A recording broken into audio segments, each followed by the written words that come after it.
Good morning, everyone. Welcome to this Monday's Wealth Creation Show. We're a wee bit earlier today than usual, as usually scheduled. But we are talking today about how to stop overthinking and really just take action. And it kind of falls in line where we've done a show about procrastination, Jim, and this kind of ties in with that quite well. And it's all about really kind of freeing yourself from that paralysis analysis situation where a lot of us find ourselves, myself included. Do you find yourself in the paralysis analysis? Do you know what? We go through topics, and a lot of the time I do kind of look at them and think, and I like to talk about things that I feel are relevant to kind of my own journey, and I know that you've experienced, and I know other people will as well, and try and get really topics. And that's why we always say to people, if you want us to talk about things, guys, come to us and tell us, and we will look at it and think about it as a topic to talk about, because it's not only just to help us, it's to help you, and just so we could have a good chat about I see it so many times, Richard. situations like that. Yeah. Yeah, I see it so many times where people are actually more or less paralyzed by overthinking, and Hmm. they just keep overthinking. They keep going on. They keep going through scenarios, and the months, the days pass by. I would say the weeks pass by, and they're still thinking about it. The months pass by, they're still thinking about it. The years pass by, they're still thinking about it. By the time they get to it, they go, "Oh God, I've missed the boat." Yeah. It's like, And I've God, been I there. mean, it's absolutely crazy. They've missed the Mhm. boat and they've lost the opportunity. It's just walked right past them. And somebody else has basically, for want of a better phrase, stolen their lunch because they've Yeah. seen the opportunity and jumped with it. Classic example is video. Mhm. What we're doing right now. The amount of people that actually, there was a person, another state agent, it was, had seen this before and they had seen what I'd seen from the same course and 2 years before. And they never did Yeah. anything about it at all, and they're still not doing anything about it. And their uh, price in terms of our price, in terms of the margins that we make to theirs, is like night and day. And it's because we are providing expertise and information. But when you think about it, if you don't get that out, then nobody's going to know. Yeah. No one's going to know if you're good at what you do. No one's going to know if you're the best at what you do. No one's going to know your knowledge and expertise. No one's going to know you. And this is the classic example of, video, for example. But Mhm. again, coming back to saying overthinking, that's what a lot of people do. They just overthink and over. And I still do it myself. And I find myself doing it. I think, just do something, Yeah. make a decision. And I've got to say it, the old expression is shit or get off the pot. We spoke about this last week. I actually wrote it Yeah. down in my notepad when you said it to me because I thought it's true. It's It really absolutely is. true. It's absolutely true. It's completely applicable. Just shit or get off the pot and let the next person go. Because the reality is, if you're Yeah. not going to do it, don't hold anybody else back from doing it. And this is what happened to a lot of companies. A lot of companies. Good morning, Victor. This is what happens to a lot of companies um, when they have a shining star within their ranks. Hmm. And they fail to let that shining star shine because they want everything perfect before the start. Yeah. Whereas I'm like, hey, just show me a video, right? Okay, great stuff. Tweak, tweak, tweak. Go. Let's go. Just post it. To hell with it. Because the reality is, everybody comes to me for me, and they know me, but we don't want another me. Because then, if we get another me, then you're just Yeah. appealing to the same. You're just Yeah. appealing to the same audience as me. So why would you need that? You Needs to need be different. other Yeah. people from different areas that look at are different kinds of people, different types of people, because they'll resonate with a different audience completely. So what you're trying to do is attract other audiences to what you're doing. So this is a classic example about you could easily get caught up in the overthinking of everything. Caught up in the detail. What's a great book for that? What's a great book for that? Feel the fear and do it anyway. Dr. Susan Um, Jeffers. yeah. That's a good one. That is a really good one. And it's getting caught up in the detail, like you said, Jim, as well, and feeling like you need to really overthink it and keep thinking about how you're actually going to do something rather than actually doing it. And then, like you say, it's too late. And it's Mm, the whole thing about done. You say this quite a lot. Done is better than perfect. Just do something, get it out there, or take action on it. If it's not completely perfect, you could maybe do it better the next time, or learn for that and not tweak it a wee bit when you do it the next time, or rather than do nothing at all. yeah. Great to going to see be we've got laughing. a few people on here this morning, because usually, Yeah, there's quite a typically, lot of people coming through. Yeah, 12:30 during the and the day, TikTok as that well. people are actually there doing something else during the day. But in the morning, you will be catching them early. You're welcome, Victor. We've obviously rented a property for him. It's going really Yeah, well. there's a long and Lisa quick as one, well. Enjoy our discussions. And Nelson, Imagination, the Key to Success. Is that a book, Nelson? Imagination, that's the key to success, or that's maybe just a statement that Nelson is actually saying. Okay, so stop overthinking, take action. How many Yeah. people are listening in and tuning in right now that overthink? Just stick a 5 in the comments if you're an overthinker. Yeah, I do would that. I'd be interested to know if somebody's an Could I comment overthinker a here. 5? Can I comment a 5 myself?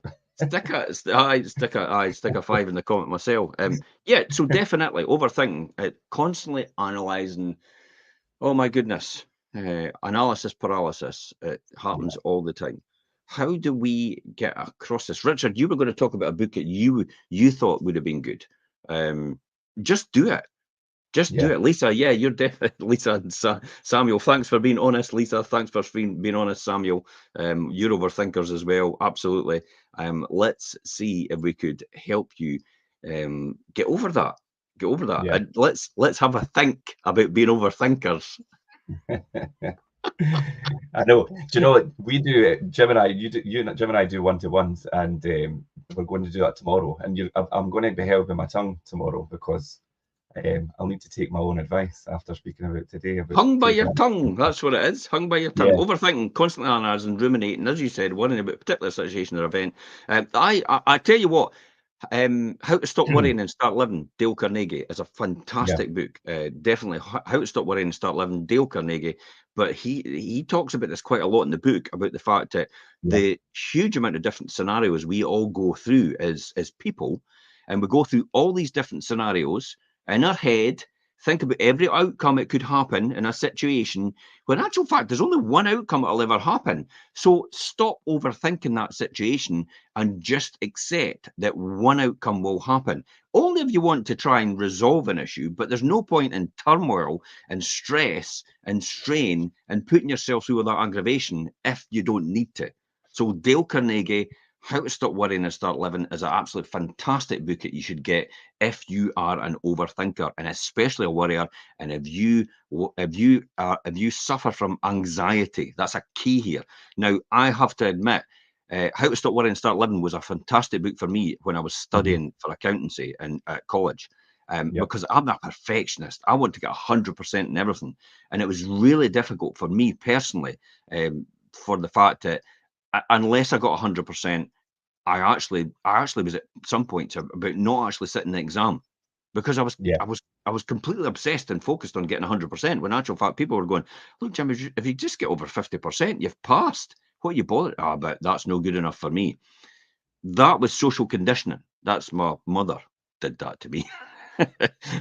Made the person who I am, but however, it did make me very anxious throughout my journey, over to where I am right now because of that. And I had to work on a lot about how to break down that neural pathway in my head, which drove me to be a perfectionist, and actually break it down and reprogram my mind to the fact that yes, sometimes just do it.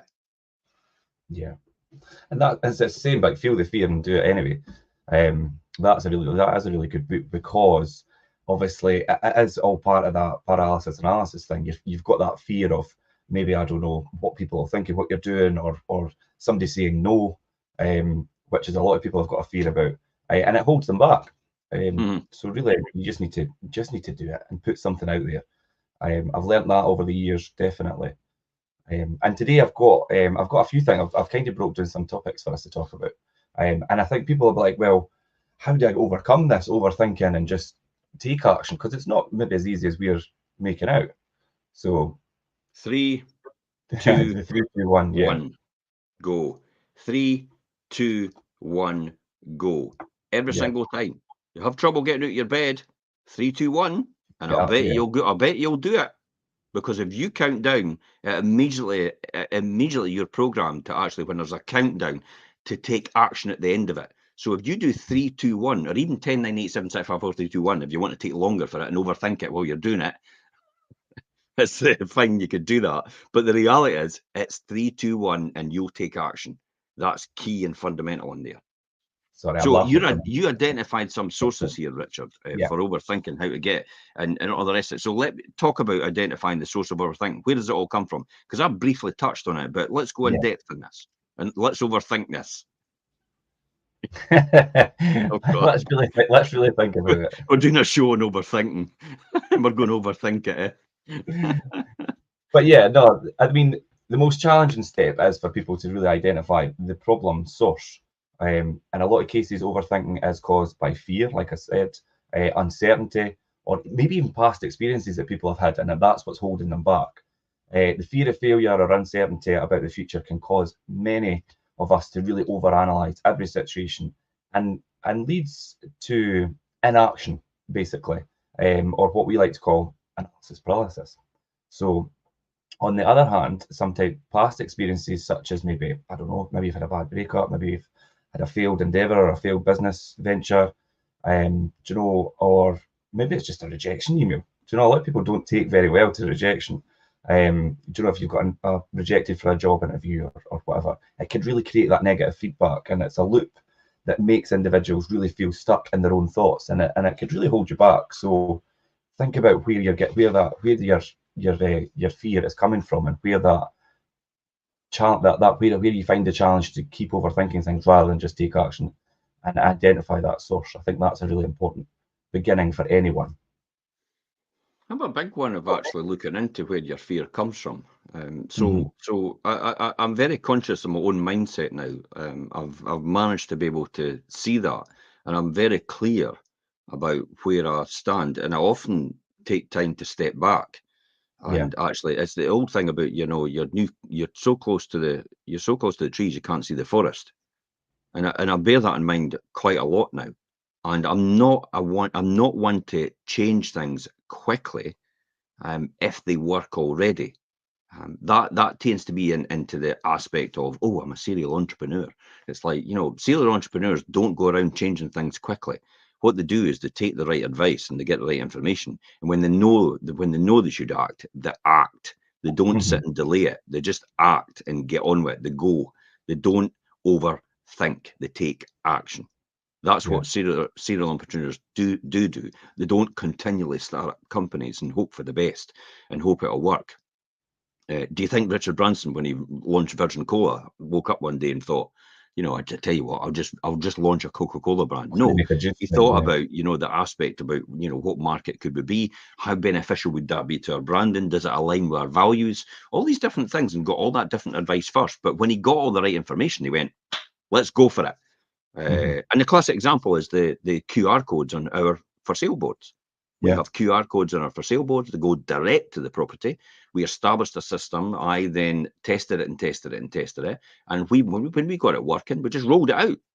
Now, it's not perfect, but I tell you what, we'll do it as we go. So the great idea about this, about identifying the source of overthinking, when you have that thing, is jump out the window and just learn to fly on the way down. That's all you need to do. Just jump out the window and learn to fly on the way down. I tell you what, it'll give you the motive for action straight away. And that talks about something we talked about last week, the motivation. As soon as you're committed to something, your mindset completely changes. And you become so focused on what you're doing overall. And you become so focused on the goal that everything else is no longer seen. And it's almost like tunnel vision, because you know where you're going. That's why the classic example for me is every single time with property. When I see the opportunity, I just jump. I know I've got the resources to do it, so I just jump and do it.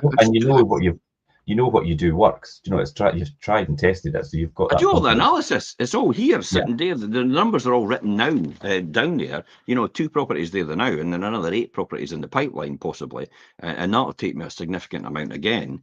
But that's the take action, where everybody else will be sitting going, "Oh, is the buy-to-let market going to change? Is it? What about the legislation? What about this and what about that?" Oh, to hell with it. It's like you're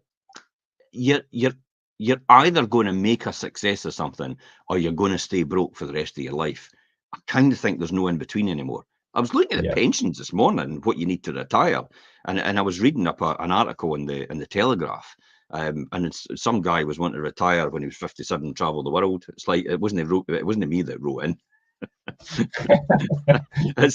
And they were talking about how much you need, and I was like $500,000 or something gave you a retirement pension of like 20 grand a year, and I'm like, what? You're on 20 grand a year with half a million. I think I could half a million. I could leverage this $500,000. Let's take $500,000, divide it by 0.6, Yeah. just do 0.6. I could buy probably about £1 million worth of property with $500,000. Just with leveraging it, and I actually still leave myself in a position where I've got a huge amount of equity build up in that. If you really went to the nth degree and did it, you would $500,000 would get you £2 million worth of property. Now, £2 million worth of property, if you really push the boat out, what, a flat, probably 75 grand, Richard? That would get you about 26 properties, 26 two-bedroom flats. So 26 two-bedroom flats multiplied by 500, just say a month. Then you've got an income every month of £13,000, multiplied by 12. You've got an income of £156,000 top line every year to service your debt, service your overheads, and you'll probably get a good net margin if you know what you're doing. And if you get your deal done right in the first place for your margins, and that's how you could leverage yourself with $500,000 rather than actually living on 20 grand a year. Plus the fact you've got £2 million worth of property, and in the next 15 to 20 years, I always say 15 to 20 years. People say, oh, 10. It's like, all right, okay, but let's just play this prudently. 15 to 20 years to double the value of the property. There's another 2 million made. So if you take 2 million and you divide it by the 20 years, then you're making another £100,000 a year on top of the £150,000 you're making. Wait a minute, I'm on 250 grand. Sorry, that's the top 1% in Britain, is it not? Yeah. So immediately, you're $500,000 that you've just retired on, and your pension fund has now put you in the top 1% money earners in Britain. Oh, that's all right. So see, right, you've just explained all that, and that maybe, and it all seems quite straightforward. How would that not work? But that's what I mean. And how would that not work? But a lot of people might think of that and instantly think, oh, and that's when you need to think about. So if you are at that situation and you're holding back, if say you have the funding, you've got the money there, you could do that, but you don't because maybe you've got that fear. But why have you got that fear? You need to think about the why. I think what is holding you back. This is a classic example about we've told Richard. It's interesting about that fear and all the rest of it. This is a if it sounds too good to be true. Yeah. What is it? What's the next bit? If it sounds too good to be true. Yeah. Probably. Yeah. It's not always the case. No. Because I used to tell everybody when we had 90% buy-to-let mortgages, I used to say, I could make you a millionaire in 10 years. Really?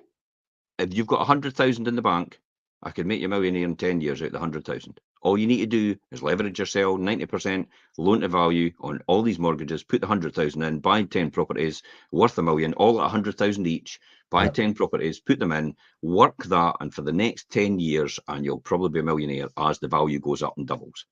And you'll have income coming in as well at the same time because you're working at it, and that's how it can be done. Now it's 25%, 75% loan to value, but 90% of the time. And no one believes me. No one believed me because it's the classic example about, oh, it must be too good to be. Holy shit, I did it. Yeah, I know. I did it. And I tried to convince everybody else to do it, and no one else did it. It's like, so you can shout it from the clouds, but if nobody wants to believe it, nobody wants to believe it. And it's probably because they've closed themselves off from opportunity. So opportunity has disappeared in their mind, and therefore they're no longer, their focus is on something else.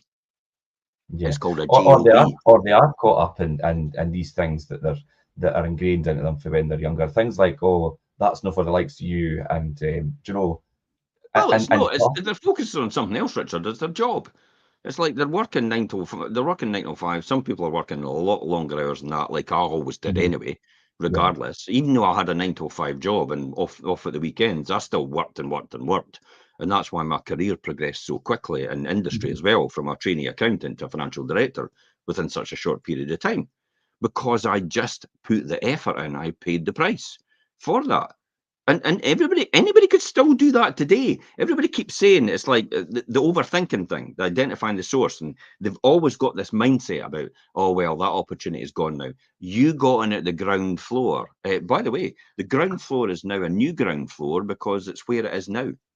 Yeah. That's the ground floor. Because in years to come, in 20 years to come, wherever you are, someone will turn around to you and say, but you got in at the ground floor. And you're going, wait a minute, I heard Jim say that Yeah. about him 30 years ago getting into the ground floor. Do you think the people at rented and private rented sector 20 years before me, do you think if I'd said, oh, well, they got into the ground floor, there's no opportunity for me anymore? Yeah, do you Yeah. think that would When be you think, viable? Yeah, and it's but when I past. think about It's when I what think you about said there, motivating, Richard. Sorry, it's what you said there, Richard. The past experiences, mhm, the failures they've endeavoured, whether it's in business or whether it's the rejection that they've encountered, has been the thing that held them back from doing anything. yeah, It's the fear of loss. It is so overwhelming and so powerful that the fear of loss drives them in their life, and they become isolated, and they become like this, yeah, and everything revolves around them. They don't look at the opportunities round about them and get involved with everybody else, and pull interests and benefits with everybody else. And a rising tide lifts all ships. That's a classic example. yeah. So The, the, it's easy to do that. Of the fear of loss and rejection, I think, goes hand in hand with that as well. course it does. Yeah. So yeah, that definitely. I mean, identifying the source of what your overthinking is caused by is definitely something that you need to do. Then I think you need to think about challenging negative thoughts, and that was the next one I put down there, because negative thoughts are something that could totally all consume people, and really take them completely off the path that they should be on. And you really need to identify what those negative thoughts are as well. Yeah. And they're often really irrational and really not based on reality when you think about negative thoughts, whether they're coming from yourself or you're taking them from someone else. Is obviously Okay. So where putting does them negative onto you. thoughts come from, Richard? Where do You know, negative thoughts come from? What's your thoughts on where they come from? I Why think why the did negative thoughts appear in the first place? negative thoughts, I think, predominantly for me, I think are a result of previous experiences, um, and obviously the knock-on effect from things that have happened to you that have been negative or had an impact on you that caused you to maybe feel fear or feel rejection, and then it makes you think about a certain situation negatively, and that really Flight or holds you fight. back. Yeah, Flight or fight. So let's take flight or fight, for example. yeah, Let's take other things as well are negative thoughts. So negative thoughts are usually driven as well by lack of sleep. yeah, Lack of sleep gets your thinking becomes incoherent because you're got a chemical imbalance at that point in time in mhm, your brain because you're tired. So negative thoughts sometimes creep in for that reason. Also, when you start to get stressed, you start to have negative thoughts as well. So there's a certain endorphin stressors, cortisone, for example. If you get an yeah, overwhelming feeling of cortisone and you have huge amounts of stress, you tend to think irrationally and you start to think negative thoughts. This is why people get paranoid. This is why hmm, people get paranoid because they start to get the negative thoughts into their head, and then it goes on to something else. It goes on to something else, and the worst thing is if you start to listen to other people, because then other people start to feed your negative thoughts. They start to feed them. Like for example, they start to message and say, "Oh, so and so said this, and they've said that," and then you start to believe that because you and you trust want that to affect person, it, and they're trying to protect you by telling you this, but what they're doing is they're making it worse for you. So you have to be careful on negative thoughts. You have to. This is why you have to then again go. It's almost like the cartoon. It's like put the brakes on in the yeah, car, and you straight away. It's like the feet go down. It's like whoa, wait a minute, whoa, what's going on here? Why mhm, am I being like this? Because it's I posted a simple thing at the weekend, and it was about the market in Cooper. The Cooper farmers yeah, market, and it just had. Wouldn't it be better to have this than have a picture of McDonald's? That's just a representation. I wasn't yeah. slagging off I've McDonald's, seen you post but them. wouldn't it be better to have this than that? And that was it. That's all I said. And I tell you what, this guy went hell for leather. Oh, well, I think it's this and I think it's that. And the economy's declined because of this. And these markets take away this and take away that. And I went, holy shit. I eventually got to the point where I said to him, it's like, I don't know what has led you to go on to this whole subject about almost like question time, a debate about markets versus corporates. And the fact that it's like, I don't know what's led you to that, but this is just a simple thing to say, by the way, the Cooper market's on today. Yeah. That was it. And it's like this huge barrage of information. I thought there's something going on in that person's mind to lead them onto something else. And it's a trigger. See how the triggers. So challenge that. Challenge the negative thoughts. Watch out for these triggers that trigger you. Be aware that you have triggers and what could trigger you. I mean, everybody's got different ways of that. Now, I'll tell you a really good trigger for a lot of people, which is a positive trigger. When your vibe comes on at the disco. It's a song, yeah. And it's like, I'm up on that floor and I'm dancing.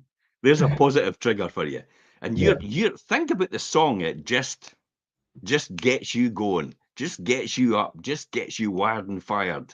You know, all these different things, like maybe Earth, Wind and Fire, Boogie Wonderland, maybe fantasy, you know, Earth, Wind and Fire, maybe Kunga Gang, Celebration, Get Down on It. You know, all these different, these are all mine, by the way. I was just going to say that. Maybe Lionel Richie dancing on the ceiling. Lionel Richie dancing on the ceiling. It's like, wow, these are positive triggers, but you also have negative triggers. And it's associated with other things as well, with the negative thoughts, and it triggers it off. And some of the negative triggers could be certain situations. It's a flight or fight you talked about, Richard, about certain situations you've been in before, and then this happens again.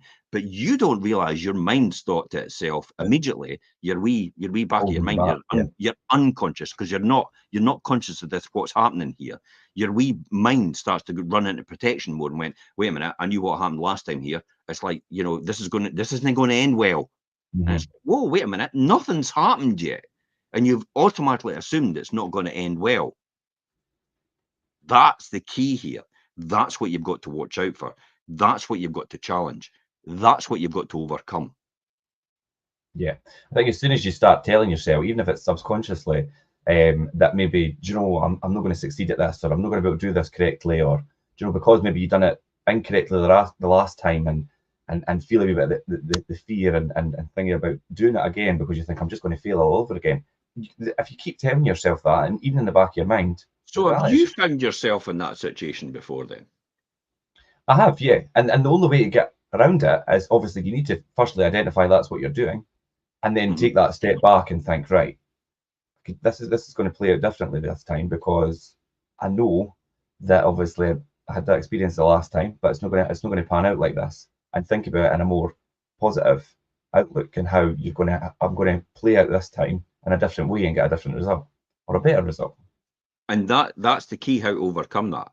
Because what happens? This is great. You're going to hold me with my tongue tomorrow when we sit what happens normally here is we assume a certain outcome.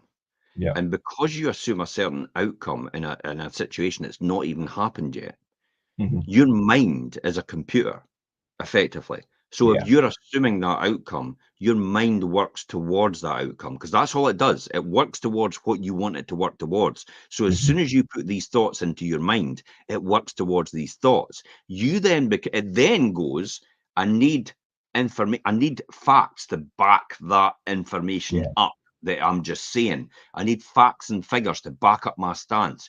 Does this sound familiar when it comes to political? When it becomes to politicians challenging each other, they've both got the same situation, but they challenge each other in different ways. They see it in different ways. Yeah. It's the same example of that picture, as I said, with the markets, the street markets and the McDonald's or the KFCs, you know, and it's like, which one's better? And everybody sees the same thing, but some people just have a completely different answer to that. This is why elections are a great one to talk about now. This is why we're going to election. You've got people fighting over the same situation. Where I'm like, maybe the goal here should just be build more social housing. You know the fact of blaming someone else and saying we're better than England and Wales, because that's what I get from people online. It's like, oh, we're better than England and Wales. I couldn't give a shit about England and Wales. It's like, have we got enough social housing for our own people? Absolutely not. So what No. the hell are we going to do about it then? And what the hell are you doing about it, the government? Yeah. That's And what I'm bothered everybody's so about. wrapped up I'm not and bothered about the government pointing a finger and going, but we're better than England and we're better than Wales and we're better than Europe. It's like, I couldn't give a shit. It's like, let's just get some social housing built and council housing built for the people that really need it. And how are we going to do that? It's like, oh, well, all these houses were sold off by the Thatcher government. Did you do anything to replace them? you should have Absolutely replenished. not. They didn't. Yeah, I know. Yeah. So it's all smoke and mirrors when it comes down to it. And it's the negative thoughts you have to challenge. And you don't get caught up in the mainstream rhetoric. You don't get caught up in everybody else's arguments. You argue and debate from your point of view. You don't argue against their point of view. You put forward your point of view and you run with your point of view. And that's what you justify. This negative campaigning isn't good. Negative campaigning doesn't get you anywhere. Politicians do all the time. The first thing that comes out of a Conservative person's mouth is, oh, but Labour. And the first thing that comes out of a Labour person's mouth, oh, but Conservative. It's like negative thoughts, negative campaigning. Maybe Saatchi proved it right because the Thatcher government did it when they went to power. And that's why she got into power. And so it was a brilliant advertising campaign. And they're doing it all over again. But it's not productive for what we are doing in our economy, in our society, because it just pits people against each other. And everybody's fighting while somebody else is effectively nipping in it and I'll say it again, stealing your lunch. It's like, well, you're fighting with somebody else about this and trying to justify your stance. Someone else is taking advantage of that situation while you're watching it go by. Yeah, So you're that's how you absolutely right. challenge negative thoughts. This comes on to mindfulness. Yeah. Yeah, practicing mindfulness, and a lot of people will still struggle with that as well, and it does take a bit of practice and patience to be obviously to think about your mindfulness. Um, I and mindfulness itself, it is an actual practice itself. You need to obviously physically practice doing it and being Yeah, present and really fully engaged. Sorry. Bill Burr talks about this. I think it's Bill Burr. He says, I practice mindfulness all the time. I go to the toilet and I don't take my phone. And I That's just something. sit. I just sit with my own thoughts, and that's it. I go to the bog and I sit with my own thoughts. I don't do anything else but just sit with my own thoughts. I sit outside on a bench and I sit with my own thoughts. That is mindfulness, believe it or not. Yeah, That's what it just is. taking that Yeah. time by But we're all yourself. obsessed, and I see it all the way around about me. As soon as something happens, or as soon as everything goes quiet, everybody takes out their phone. Yeah, And you just see them. It's definitely. in pubs and everything. It's like, whoa, wait a Mhm. minute. Everybody's meant to be talking to each other or engaging with each other, or maybe just sit and say nothing. I used to love it when I worked at Standard Life because Martin and Phil, we used to go Mhm. to lunch together. And we used to go to lunch together. We used to go to have lunch and we'd sit there for half an hour, no speak to each other. Just in silence. And sit there in total silence. It was great. But then that's a good thing because it's a wee bit of respite, do you know, like because we've all got such busy days and lives, and do you know, to sit for 30 minutes and eat We your don't lunch and just really. be quiet. It's interesting that you say that. We've all got busy lives. No, we don't. There's too much We don't noise. I really. think there's Yeah. too much We noise around what we do, I think. Do you know, we outside like choose. This is why we choose, Richard. We choose not to be mindful about what we do. We choose mhm, not to relax. We choose to be busy all the time. This is this old totally both of experiment them. where they put 1,000 people one at a time into a room and they said, you're going to sit there on a chair just in that room, 4 blank walls, nothing in there, and you're going to sit there on that chair for an hour. And Mhm, you've not got anything to interact with. You just got to sit there for an hour with your own thoughts. However, there's a wee machine over in the corner that you can play about with, and now and again it'll give you an electric shock. It's sore, but you can if you want. More or less every single person that did that experiment couldn't last the hour. They had to go over to the machine and get an electric shock now and again That's because crazy. they couldn't last. They couldn't Yeah, sit with their own thoughts. Whereas I'm like, oh my God, just give me a beach or let me lie on the ground in Glastonbury and just just disappear into the world, yeah, disappear into the ether. Often lie out the back garden. Often just lie out the back garden, just. But I used to do it as a kid. I used to disappear into a wee tent. I used to get the cover out and put it over the washing line and put the bricks on the sides. And I used to lie in there, and I just used to lie in there and go to sleep. Job done. Mindfulness. That's how you practice mindfulness. You just don't take anything with you. You don't interact with anything. You just leave your phone, because the phone is an addiction. It's keeping in touch with everybody all the time. And you know, I get it all the time when people say, but you're never off your phone.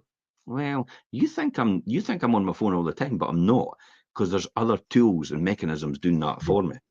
I mean, I'm just on here for this reason. That's it. Other than that, all the other stuff is done prior to that, and it's all uploaded. And I'm not on the phone all the time. I'm on the phone answering people back and communicating with people effectively. But apart from that, I'm not really particularly bothered. It's like the day I don't need it is the day I'll just disappear from using it. I know people that are very, very successful that actually don't have a phone at all. Now, I was reading his article the other day, and it was a high-profile person. It had no idea how to work the phone. Who is it? There's I have somebody, no and idea. it's somebody everybody will know who it is. I can't remember who it is. I had no idea how to work the phone. He had not a clue, and he's got no inclination to work the phone. And I think at the very best, he's probably got a Nokia 8810 or something like that from time gone by. The one that was just moved into digital, so it could be used. It doesn't upgrade itself anymore, but he can get calls. That's all he's wanting. But the only person that's got his number, his private number, is his PA and the people he wants to have his number. Apart from that, his number is not available anywhere else. And he just leaves it now and again anywhere elsewhere. But this is practicing mindfulness. It is, and people say, and you've got it in here, it says, oh, it's a powerful tool. It's been around for years. It's literally just sit and do nothing. Yeah. Like pause. Let's pause for 10 seconds.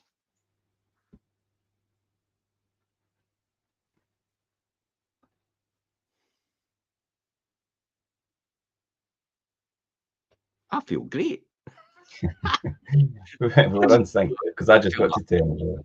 Nice relaxation. I just breathed in and breathed out. If you want to change your state as well, I'll tell you a really good one for mindfulness is go. Yeah, it's supposed to be in through your mouth, your nose and out through your mouth. Yeah.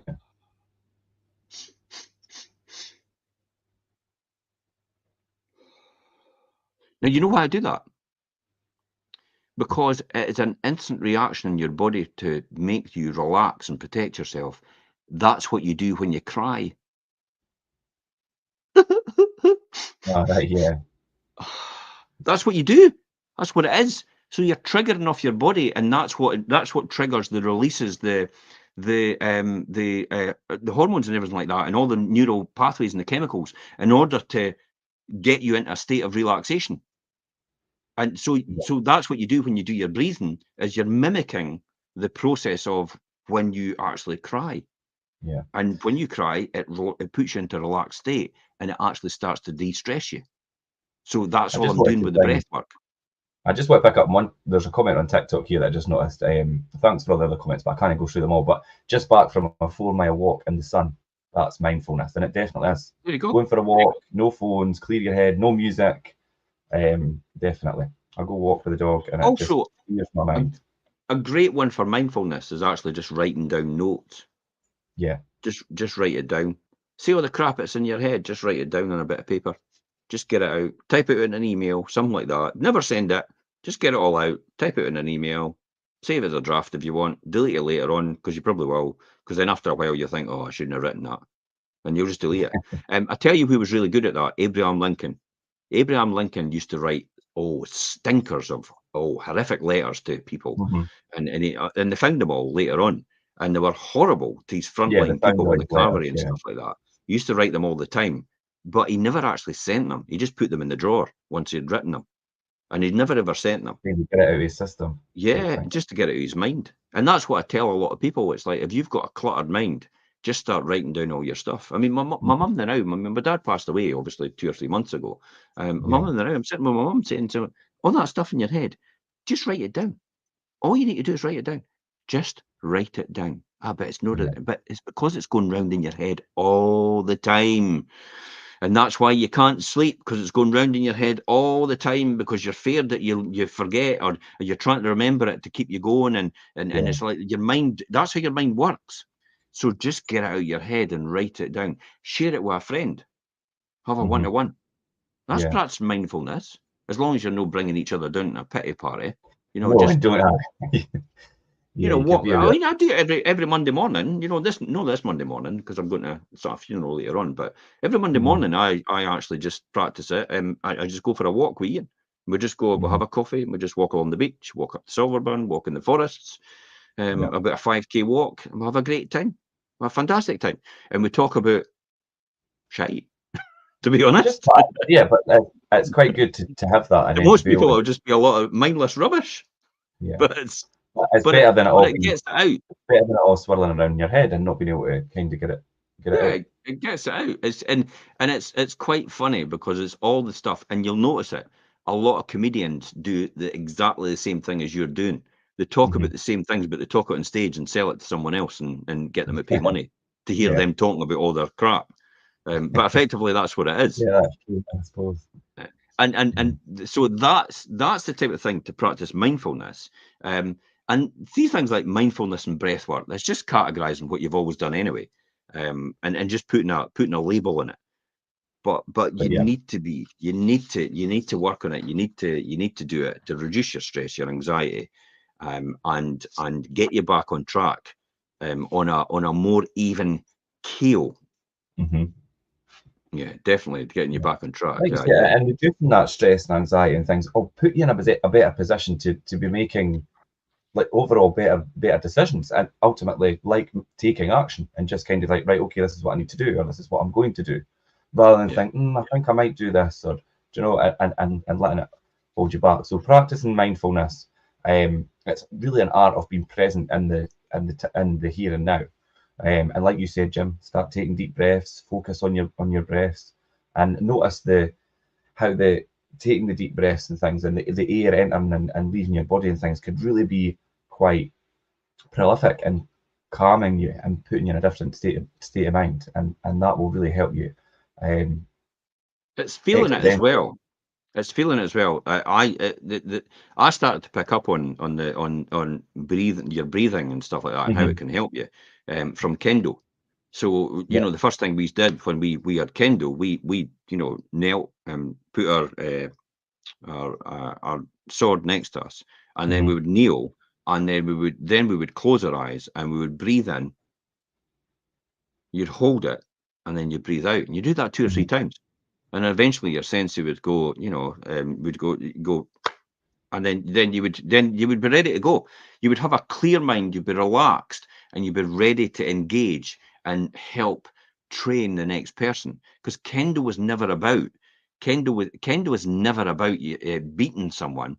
It's about being better every single day, and a better person, and a better and a better instructor. Because everybody in Kendo becomes an instructor to the next Yeah. person they're working with, and it's about helping each other rise, in that process. And that mindfulness and that these things that you do helps your overall well-being.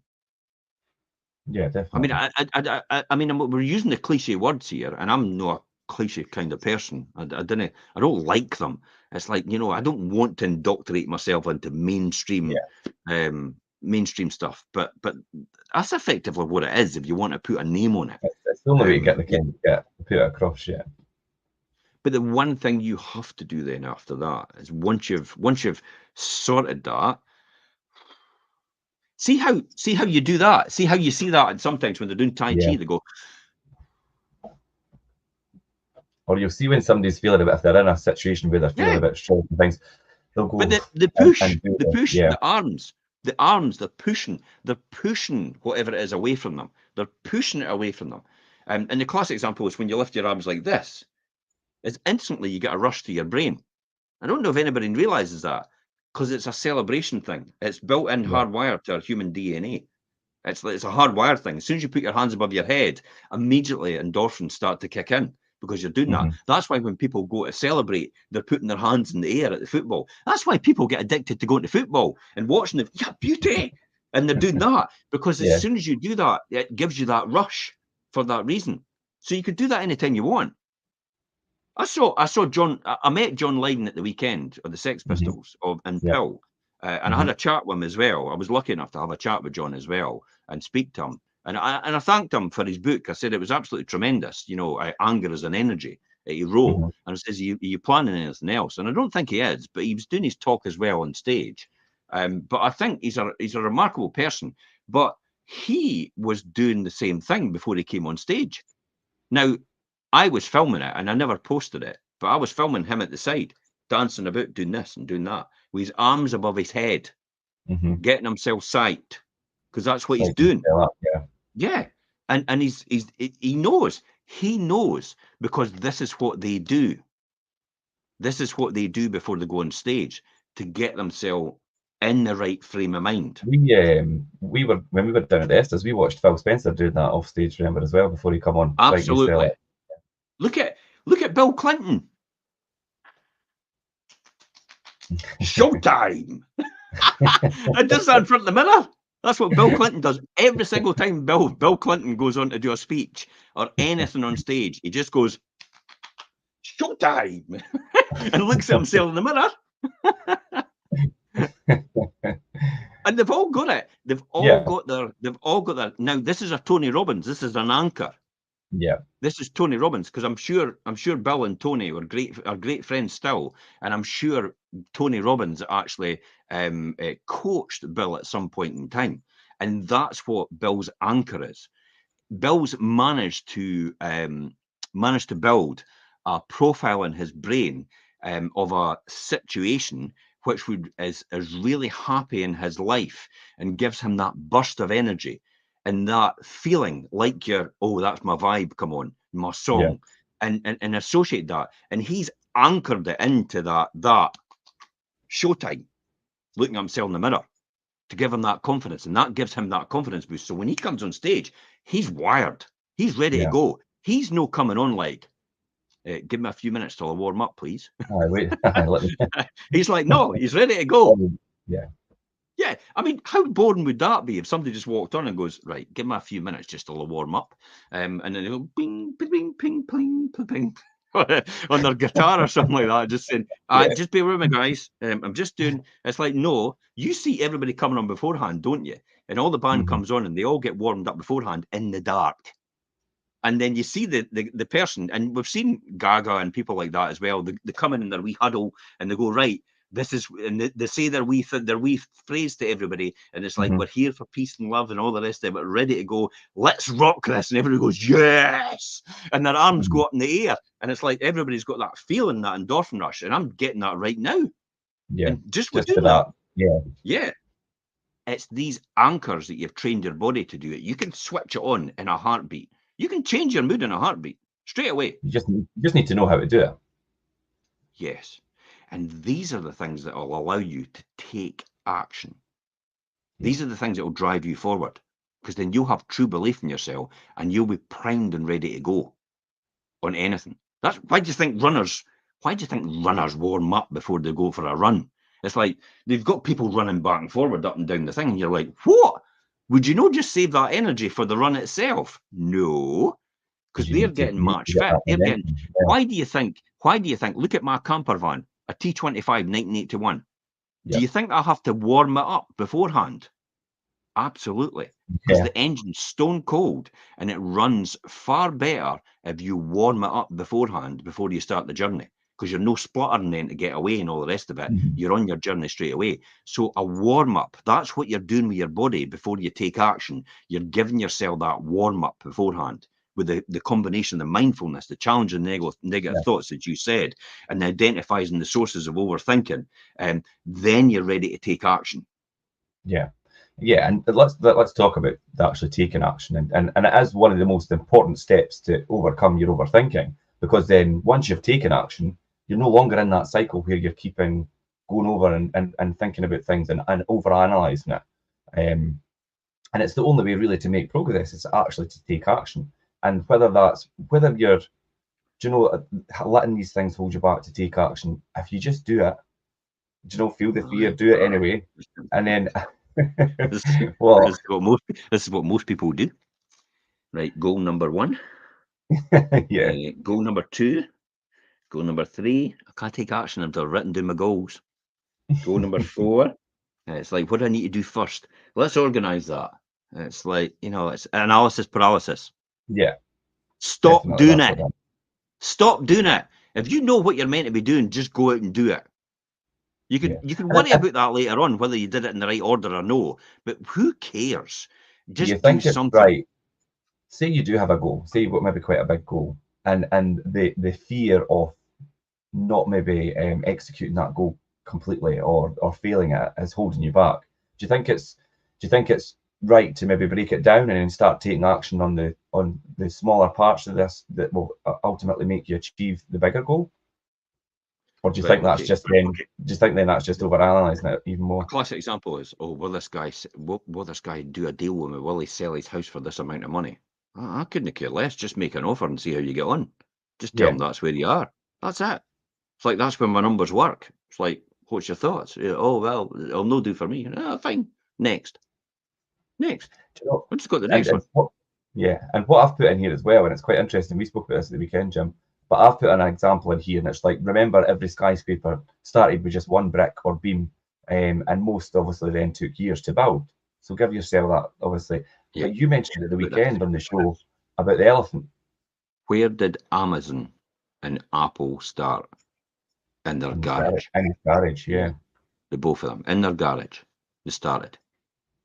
And now look at them. yeah. And you think to yourself, I could never start an Apple. I could never be that. I could never be like that. Well, because you're thinking about starting like that tomorrow, the bigger Hmm. picture. But you're no realizing that you start in your garage and you just see where it takes you. That's all you're doing. It's like, what's the worst that could happen? Hey, you enjoyed yourself. You learned some new skills. Who cares? As long as you've minimized the downside, you're fine. And you're Hmm. no wiping yourself out completely by just throwing yourself into the deep end and like, oh, it's sink or swim. That's not the way to do it, by the way. It's like, No, make sure if you're going to do that, you've got a life raft available or a life belt with you or something to that effect if you're going to jump in the deep end. I did say jump out the window, learn to fly on the way down. Aye, but make sure you take everything with you as you're jumping out. yeah. You didn't need to put it all on and get it perfect before you do it. Oh, I've got to get everything Make sure on. I'm you've going got to what you try need. this. So I'm going yeah. to get have I got my whistle in case I get stuck in the sea? Can that plane hear me? No, the plane's not going to hear you. It's like, but that's what some people do. I need my whistle, and I need. I tell you what, I need my book. I need my calculator with me as well, and I need my keypad in case the bank. I need this as well in case it's like, holy shit, just do something. Do something for God's sake. Stop procrastinating. Just do it. It's funny, Jim, because when I listen to you talk about this topic, and it's so clear that you it does get you quite thinking about just take action, just do it, just take action, and like you say, stop procrastinating and letting things hold you back. You can see how passionate you are about just encouraging people to do that. But do you know what often happens why people don't take action? Because it's the only thing they've got, and they're afraid that it doesn't happen or they get Hmm. rejected, whatever it is. And it's Yeah, maybe just they've got one customer to phone and that's all they've got. So they don't phone that customer. The customer will never say no, and if they they'll not have to don't deal phone with them, that rejection. yeah, they'll Yeah, still have that open. This is a classic yeah, example about, I remember in the credit crunch, everybody said, oh, you've got no interest on your property. You've got no interest in your property. And I'm like, that's as good as a kick in the balls, basically. yeah. Having a no interest in your property, unless somebody's going to shit or get off the pot. It's Hmm. like with buying a property, the no interest is immaterial. The no interest is only like, oh, if anything that happens, give me a shout and tell me if anything's going to happen. That's it, really. It's Yeah. no, I'm going to buy it because that's no that.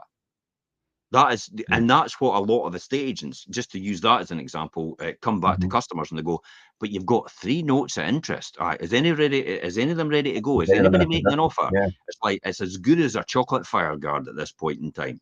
Don't kid yourself. If you've got 3 notes interest or whatever, or you've got this or that, it's like it's nothing unless it materializes to something.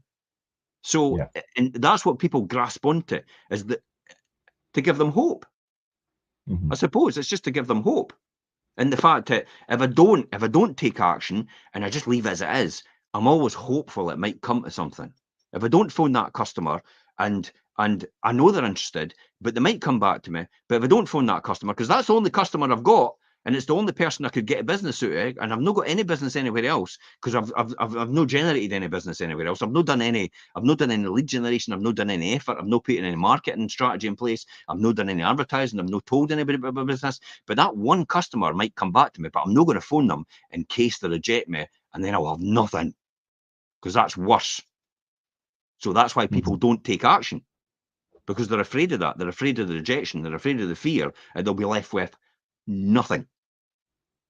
If you're left with nothing, then just go and make something and And do start again. something, or get the advice from the right people. Or what you do is you progressively discipline yourself to nurture. This is why it's important to have drip feed campaigns and all the rest of it, Yeah. especially whatever business you're in. Drip feed campaigns, it constantly advertise in the background for you. You've got marketing campaigns that express to people exactly what you do and how you do it, and how Mhm. you're completely different from everybody else. And that is what separates you from everybody else. That's what does all the work. So you get the payoff later on. Putting the effort in. It's this typical example. It's what you do now in a state agency will pay you in 6 months' time. Mhm. So if you're Oh yeah. doing nothing at this point in time, you will earn nothing in 6 months' time. Your pipeline will dry up completely, and you'll have nothing left. And you'll be left with lost in translation. It's like, what happened? It's like, well, I know Mhm. what happened, because 6 months before you sat on your backside, did nothing. And Yeah. that's the same with everything. It's the same with your job, I suppose. When you're sitting at your job and it's like you're piddling about and just playing with your solitaire on the screen and stuff like that, and looking at Facebook and things, and looking at your phone, and checking out your pals' stuff, and moving your mouse now and again. They've been caught at that, by the way. People that Yeah. are I know. remote workers moving their mouse at the Yeah. weekend and sacked. It's like moving your mouse now and again to pretend you're working. At some point in time, your boss is going to turn around and go, "You've actually not done anything, because there's What you nothing." actually been doing. There's Yeah. what you've been doing. Now, you've heard me say that quite often. It's Yeah. like, what are they doing? It's like, they Yeah. are no longer here, by the way, because of that. It's like, what Yeah. are they actually doing? Because I don't see anything, and I don't see anything coming out productively. It's adding to the value of what we are doing in the journey of the customer. So what are these people doing? Yeah. What are you doing? That's what you should be asking yourself. What Mhm. am I doing today to better myself tomorrow? Tomorrow. Yeah. And this is where you got to say, get yourself a good kick up the backside. Don't wait for somebody else to do it for you. Just take your foot and kick yourself up the backside. And It's that's like, taking action. yeah, it's taking action, but it's embracing failure as well. Yeah, we're gonna finish up today talking about embracing failure and really dealing with probably like rejection and things as well in that. I mean, embracing failure, it really is a natural learning process, and it's essential. Obviously, the fear of failure, as we've said, is a really common reason that people overthink and procrastinate and things. Um, but failure is not a reflection on somebody's worth or their intelligence. Uh, I think failure really is an opportunity to learn and grow, and you need to think it like that, and not a negative, and not have it in a negative thought. If I you fail at can't something, it stand, gives you the I, opportunity. I can't stand the word failure. I hate it, Hmm. honestly. And that'll be surprising for a lot of people. I tend to look at it as, I just didn't pass. Yeah, Where other and and people, it, and it's it's like, changing that mindset of it in yeah, your with yourself, it's, because we associate and the this, word failure with like, something negative. it's difficult for me for some reason to to give blood. Because when I go to give Mhm. blood, my iron count is awfully low all the Right. time. It's nothing to do with being a vegan. It's nothing to do with that at all. It's the very fact, I don't know, I must be quite a jumpy person, and all over the place and stuff like that. And it must run No, me down quite quickly. I know. we'd never know it. It's a surprise. It's like, even I know that about myself. But for some reason, I don't hang it. And the people on the desk usually say, "Well, you failed the test." And I went, "I never knew I was in for a test." Hmm. Was it not a case that I just didn't pass the criteria you needed? Do you need to use the word Yeah. failure? And I had a huge debate with him about it, about the fact that people don't like to be told they're failed. Maybe you could just soften the blow a bit for people rather than say they failed. Just say, look, you didn't pass the criteria, so I'm sorry, but you can't give blood today. That's all you Hmm. need to say. Yeah, That's how to which is a let lot somebody better. down gently. It's like, so you just didn't pass. But you can learn a lot by that. You can learn a lot by not being able to do it. Now, I learned a lot. It's the fact that my iron count's very low. How do I get my iron count up? And why is iron so important to your body? Do you know, that's really interesting because you've obviously went out your way to go and do something that's really quite obviously blood's needed to do Yeah, something that's quite, and altruistic. then to be just to be told that you're a failure basically. You're a failure. You've Beat it. come, you've come in to do something good, but and then no, sorry, you're a failure. Away you How many go. people do you That think is want to quite, go that is back? quite negative. That is really, it is when you think about it. How many people do you So think want to go back and hear that again? no, they You've won't. just failed again. It's like, Yeah, God, I can't even, I'm even failing at giving blood. How shitty yeah, does people's lives get that, for that? Yeah, people tell them that. So if next time you're saying to somebody, did they say they've failed? Or they just say they've no passed. Deliver the bad news in a different way. That's what I would say. But yeah. it is a great learning tool. It is, okay. And I'll tell a lot of people, like, just go out and do it. Just go out and do it. And if it doesn't work for you, see, there you go. Instead of Hmm. failure, doesn't work. If it doesn't work for you, then you've learned something new. You've learned something skill. And I'll bet you, great optimist. Oh my God, John Lydon. I tell you what, the death of his pal or whatever was, and he talked about how it helped him later on do something. Something to do with Alzheimer's and dementia. It helped him with Nora, with his partner. About Uh-huh. years later on, the fact that he had to, at 5 years old, deliver basically a baby. It wasn't, basically what happened. His mother had a miscarriage, and he had to take the miscarriage at 5 year old with all the Hmm. blood and that, and a wee hand sitting there and actually flush it down the toilet outside at 5 years old. That's going to mess with your head. That definitely will. Yeah, that's going to stay And with you. that's lived with him for his whole life, and other things as well. He's got, and he then said, "You know what? Later on, though, this actually what this was actually a blessing in disguise because this experience helped me help someone else." And Hmm. that's all he talked about. All the horrible things that had happened to him in life, the physical abuse he got from the nuns and from the priests when he was forced into a school, a religious school, Catholic, I think it Hmm. was, where he was, and they thought it was going to be good for him. And all he did was get beat to death and actually put in the corner for 2 years. And then when he had a debilitating disease. What was it called? Septicemia. He had Okay. septicemia, and he went into a coma, and that was him for 4 years. When he was young, when he was Hmm. so he Yeah. had no education or anything like that when he came out. He couldn't learn anything, and then people used to castigate him because he wasn't able to Do things talk the same properly. as everybody else. Yeah. He wasn't able to elaborate properly when he. And this is a child that's like 8 or 9 years old and going into that, and he was basically stuck at the back of the classroom looking at the wall for 2 years because of that. They didn't have any sympathy for him. Yeah. Just stuck him at the back of the classroom facing the wall. And he said that was a blessing in disguise because later on in life, that helped him in this situation with other people. And he says, if Hmm. that hadn't happened to me, I wouldn't have been able to happen to anybody else. This guy was a true optimist. And yet, what we saw in the Sex Pistols and what he was like at the beginning, and all that anger, and the anger is an energy, all these Yeah. things in that outburst, that's why he was like that, because of the way he was treated. And he didn't know that until now. So he's very grateful for these things happening to him because of the life lessons he's been able to teach other people as a result and help them through their journey as well. So see how So, embracing failure and actually using that failure for a positive influence on other people's lives. so I think it'd probably be safe to say that, I mean, we can really learn a lot more from our failures than we do our success. I think so. You Hmm. can't learn anything from success. You can learn how to duplicate it again, and Yeah. that's fine. But the failure actually teaches you a lot more. about, you know, what you shouldn't do. Mhm. This is the old thing about, you know, if you, when you were young, you used to get a kicking every single time from your mother and father for doing something it The possibly bathroom. endangered your life. Whereas, Yeah. and you would never, you know, you would never do it again because you know it'll endanger your life, and Yeah. you know what happens as a result of it. You're going to get a kicking. So, Mhm. you never did it, did you? But now it's like, oh well, we'll try and teach them the sanity at 9 years old. Why they shouldn't do that in a plausible adult way.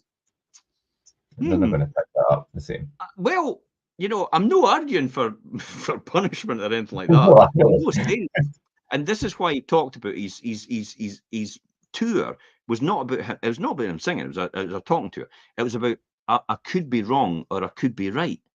That was what it was. That was what it was called. Mhm. So he was giving his thoughts on certain things as well. And he says, well, I could be wrong, it could be right. But it's everybody's interpretation and they're entitled to their own opinion. But this is what I think.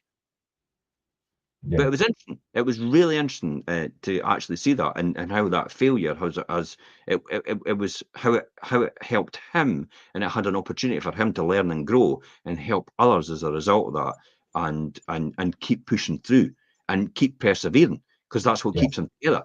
And doing this tour as well, you know, it was basically he didn't want to do it. His friend basically forced him into doing it, and he just went out and did it for that reason. And then his Yeah. friend passed away at the same time. So Nora passed away, and his best pal, who was his manager as well, passed away as well. It's like great, lucky way to Heather. Just going to say that's a lot to deal with. Aye, and he's really got nothing else, and that's why he's on tour. He says because you guys are my family. He says this is what Yeah, he keep said. on going. You are the people. You are the people that will help me, and Mhm. I will help you as a result of that. So this is why I'm out doing this. So I Yeah, think I think there's a lot to learn from failure, embracing it. yeah, yeah. To really embrace that failure, shifting your mindset from seeing failure as that negative thing and that negative experience, and then really, like you say, Jim, viewing it as a learning opportunity and using it to your advantage. Um, really ask yourself what you can learn from your experiences and how you could then apply that Mhm. knowledge and things to how you do things in the future is definitely the way you should look at. I know we don't like the word failure, or you don't, Jim. You know, but use it in a positive way and think about it in a different way, so that it's not affecting you and having that negative impact on how Yeah. you're going to ultimately then take further action. Because it's perspective, really. Yeah, nobody really fails. They just learn a way that it doesn't work. And there's Thomas Edison, you know, with the light bulb. The Mhm. classic example Yeah. of Thomas Edison, the light bulb, when it's like when the newspaper, the journalist came up to him and says, "What's it like to fail 1,000 times?" He went, "Well, I just found out 1,000 ways that the light bulb didn't work." A And he thousand says, ways doesn't work. then on my 1,001 way, I found out how it did work. So there you go. That's how he looked at it. Mhm. That's how most people Yeah. do. Most people, everybody that's successful, I'll guarantee you, actually learnt from their failure and they used it to find out what they should do otherwise. And that's what I talk about when the failure is make sure you play the downside, make sure you actually protect yourself against that in case anything happens. Mhm. That's why you have things like insurance policies to back you.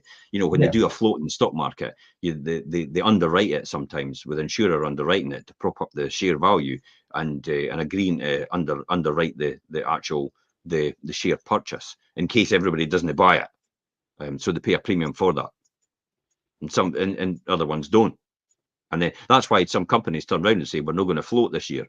We were going to float our shares this year, but we decided not to because they realise the demand isn't there anymore, and Nothing. therefore they've undermined it and they've spent all that money to find that out that they shouldn't have floated in the first place." So these are all different things you can learn from. Failure is definitely a Yeah. great learning tool. Yeah. But And it really takes us back to original thoughts: is bloody hell, stop overthinking and take action. yeah.